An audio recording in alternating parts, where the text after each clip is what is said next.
10월 23일 선목교회 큐티 방송입니다. 기도로 나아갑니다. 고마우신 하나님, 오늘도 말씀 앞에 나오게 하시니 감사합니다. 오늘의 말씀 묵상에도 함께 하여 주셔서 하나님을 더욱 의지하는 믿음이 깊어지도록 도와주시옵소서. 감사를 드리며 예수님의 이름으로 기도합니다. 아멘. 오늘 묵상할 말씀은 에스겔 38장 1절에서 9절입니다. 여호와의 말씀이 내게 임하여 이르시되, 인자야, 너는 마곡 땅에 있는 로스와 메섹과 두발 왕 곧 고게게로 얼굴을 향하고 그에게 예언하여 이르기를, 주 여호와께서 이같이 말씀하시기를, 로스와 메섹과 두발 왕 고가 내가 너를 대적하여 너를 돌이켜 갈고리로 내 아가리를 꿰고 너와 말과 기마병 곧 내 온 군대를 끌어내되 완전한 갑옷을 입고 큰 방패와 작은 방패를 가지며 칼을 잡은 큰 무리와 그들과 함께한 방패와 투구를 갖춘 바사와 구스와 붓과 고멜과 그 모든 떼와 북쪽 끝에 도갈마 족속과 그 모든 떼 곧 많은 백성의 무리를 너와 함께 끌어내리라. 너는 스스로 예비하되 너와 내게 모인 무리들이 다 스스로 예비하고 너는 그들의 우두머리가 될지어다.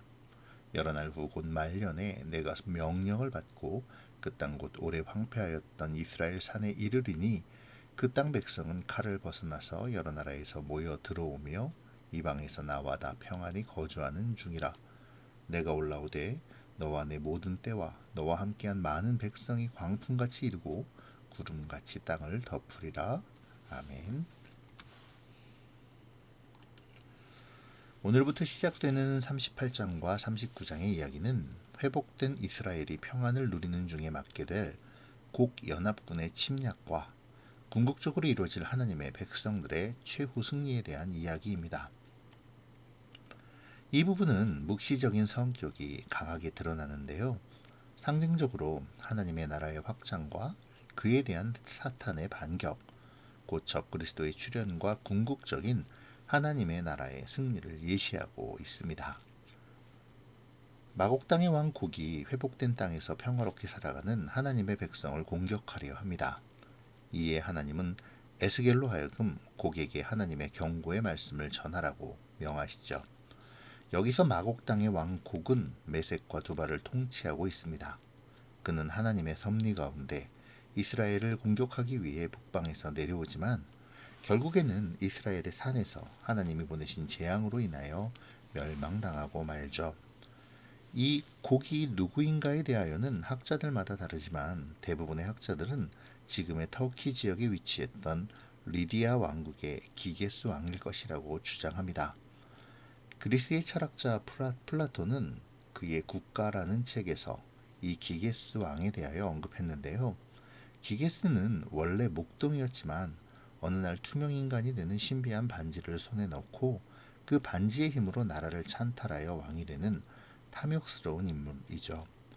플라톤의 묘사가 신화적인 요소가 가미되어 있기는 하지만 그의 성품이 탐욕스럽고 잔인했던 것만큼은 분명해 보입니다. 사실 곡이 누구냐는 별로 중요하지 않죠. 성경이 말하는 것은 역사적인 사실이 아니라 하나님이 어떻게 역사를 이끌어가는가 하는 것이니까요. 곡의 중요성은 그가 누구냐에 있는 것이 아니라 그가 하나님을 대적하는 세력의 수장을 상징한다는 것입니다. 실제로 곡은 요한계시록 20장 8절부터 10절까지에서 하나님을 대적하는 악한 세력의 지도자로 다시 등장하죠. 이러한 막강한 대적자인 곡에 대하여 하나님은 4절에서 이렇게 말씀하십니다. 너를 돌이켜 갈고리로 내 아가리를 꿰고 라고 말이죠. 사실 이 말씀은 곡이 군대를 일으키고 주변의 나라와 연합하여 이스라엘을 칠 것을 예언하는 말씀입니다. 그런데 그러한 무시무시한 일의 시작을 하나님께서는 곡의 아가리를 갈고리로 깨워 그렇게 하신다고 말씀하시는 것이죠. 이는 하나님의 강권적인 사역이 곡에게 임하였음을 의미합니다. 곡이 자신의 욕심에 따라 그 일을 감행하고 있기는 하지만 사실은 아가리를 갈고리에 꿰인 큰 물고기처럼 하나님의 섭리 속에서 퍼덕이며 하나님의 주권 아래 자신의 생명을 내어놓고 있다는 것이죠. 그의 생사여탈권이 하나님에게 있다는 것입니다. 하나님은 곡으로 하여금 바사와 구스 그리고 붓과 고멜, 도갈마 족속을 끌어내어 이스라엘을 치게 하시죠. 바사는 이스라엘의 동쪽 지역을, 구스와 붓은 각각 에디오피아와 이집트 서부의 리비아 지역으로 이스라엘의 남쪽 지역을 가리킵니다. 그리고 고멜과 도갈마는 지금의 터키 갈라디아 지방으로 이스라엘의 북쪽 지역을 가리키죠. 또한 고멜과 도갈마는 야벳의 혈통이며 구스와 붓은 함의 혈통, 바사는 셈 계통이라는 점에서 그 연합 전선이 지리적이고 인종적이고 민족적인 경계를 초월한 전 인류적인 것임을 알 수가 있습니다. 이러한 점에서 오늘 본문은 종말론적인 의미를 함축하고 있다고 할 수 있는데요. 모든 사탄의 세력이 규합해서 그리스도와 성도들을 대적해 일어나는 최후적인 정황과 동일한 맥락으로 이해할 수 있습니다. 그 사실을 우리는 8절에서 알 수 있죠. 8절 전반부에 나오는 여러 날 후, 곧 말년에라는 표현은 많은 시간이 흘러 마지막 때를 의미하는 것입니다. 그때의 곡의 군대는 맹렬히 몰아칠 텐데요. 광풍과 구름이라는 표현은 그들의 공격이 얼마나 두렵고 무서울지를 말해줍니다. 특히 광풍이란 뜻의 히브리어 카쇼아는 파괴하다, 황폐하게 하다라는 의미를 함의하고 있으므로 이 군대의 공격이 얼마나 무섭게 몰아칠지를 알려주고 있는 것이죠. 마곡의 왕 곡은 그의 군대와 이스라엘 사방에서 동맹군을 일으켜 이스라엘을 칠 것입니다. 그날은 또다시 두렵고 떨리는 날이 되겠죠. 공포가 엄습할 것입니다. 그런데 왜 하나님은 그러한 일을 허락하시는 걸까요?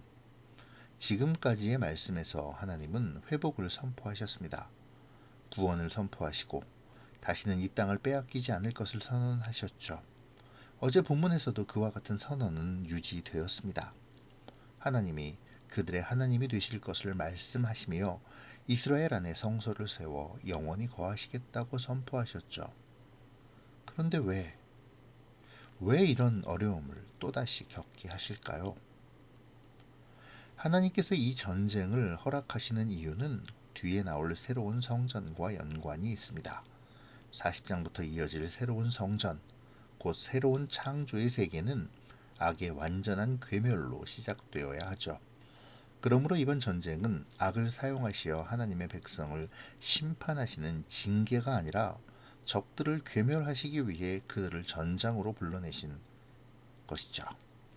이제 하나님께서는 이스라엘에게 엄청난 승리를 안겨주시고 지난날의 눈물과 고통을 씻어주시며 위로하실 것입니다. 그러기에 그들의 광풍과도 같은 공격은 무기력해지겠죠.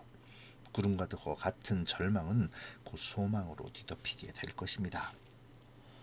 그 어떤 드라마의 반전보다 기막힌 반전을 우리 주님께서는 예비하고 계시는 것이죠. 하나님께서 선언하신 회복 가운데 거대한 악의 공격이라는 반전이 있었습니다. 그러나 그 반전은 또 다른 반전을 위한 장치에 불과할 뿐이죠. 놀랍고도 진정한 반전은 바로 그 공격으로 인한 악의 괴멸입니다. 이 모든 일을 하나님께서 이루시죠. 모든 일의 배후에는 하나님의 선하신 목적이 있습니다. 그러니 우리가 무엇을 두려워할까요? 최후의 전쟁의 때에 사단이 오는 사자와 같이 삼킬 자를 찾는다 해도 그는 이미 하나님에 의해 갈고리의 아가리를 꿰인 자에 불과합니다. 사단은 이미 하나님의 손에 잡힌 바 되었죠. 그가 지옥으로 함께 갈 자를 찾아다닌다 해도 우리에게는 아무런 위협이 되지 않습니다. 오늘 말씀을 묵상하시면서 우리가 두려워하는 대상과 의지해야 할 대상을 깊이 생각해 보시면 좋겠습니다.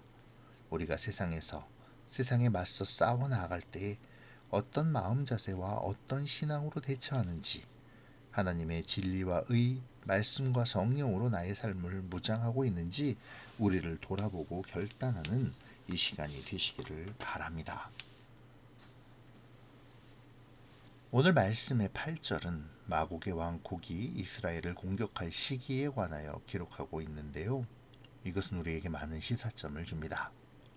사단의 무리가 하나님의 백성을 공격하는 시기는 그들이 평안할 때이죠.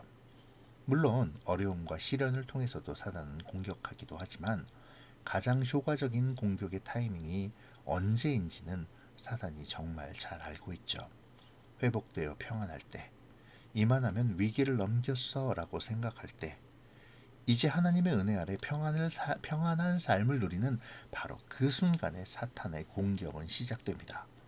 여러 나라와 많은 무기로 무장한 악한 무리들은 여러 형태로 우리를 공격할 것이고 우리는 순식간에 그 공격 앞에 무방비로 서게 될지도 모릅니다. 그때 우리는 분별할 수 있어야 하죠. 이 공격이 나에게 아무런 타격도 입힐 수 없음을 확신하며 선포해야 합니다. 악을 물리치는 방법은 악의 실체를 제대로 아는 것이죠. 곡의 위세가 아무리 대단해 보여도 결국은 패망할 악의 무리에 불과합니다. 결국 우리는 승리하겠죠.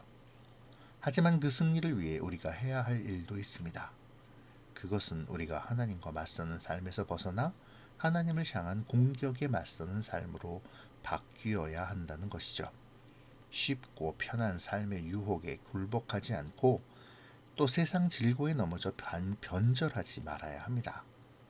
궁극적인 승리는 우리에게 있기 때문이죠. 그러니 우리는 방심하지 말아야 합니다. 쉽고 편한 삶에 안주하지 않고 말씀과 기도로 주님이 주시는 성령의 충만함으로 우리의 삶을 채워 나가야 합니다. 그렇게 우리의 삶을 채워갈 때 세상은 우리를 감당치 못하게 되고 세상이 우리를 아무리 넘어뜨리려 해도 우리는 넘어지지 않는 승리자의 삶을 살아가게 될 것입니다. 오늘 말씀을 생각하시며 에베소서 6장 14절에서 18절의 말씀을 나에게 적용해 보시기 바랍니다. 서서 진리로 너의 허리띠를 띠고 의의 호심경을 붙이고 평안의 복음이 준비한 것으로 신을 신고 모든 것 위에 믿음의 방패를 가지고 이로써 능히 악한 자의 모든 불화살을 소멸하고 구원의 투구와 성령의 검 곧 하나님의 말씀을 가지라. 모든 기도와 간구를 하되 항상 성령 안에서 기도하고 이를 위하여 구하기를 항상 힘쓰라. 아멘. 기도로 마치겠습니다. 고마우신 하나님, 오늘 말씀을 통해 하나님께서 허락하신 악의 공격에 대하여 묵상합니다. 악한 적의 공세에 두려워 떨거나 넘어지지 않게 하시며 악한 자의 괴계마저도 하나님의 절대 주권 아래 있음을 기억하고 능히 싸워 승리하는 우리가 되도록 인도하여 주시옵소서.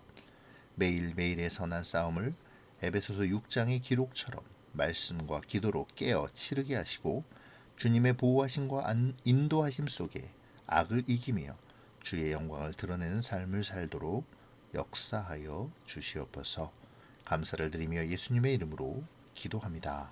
아멘.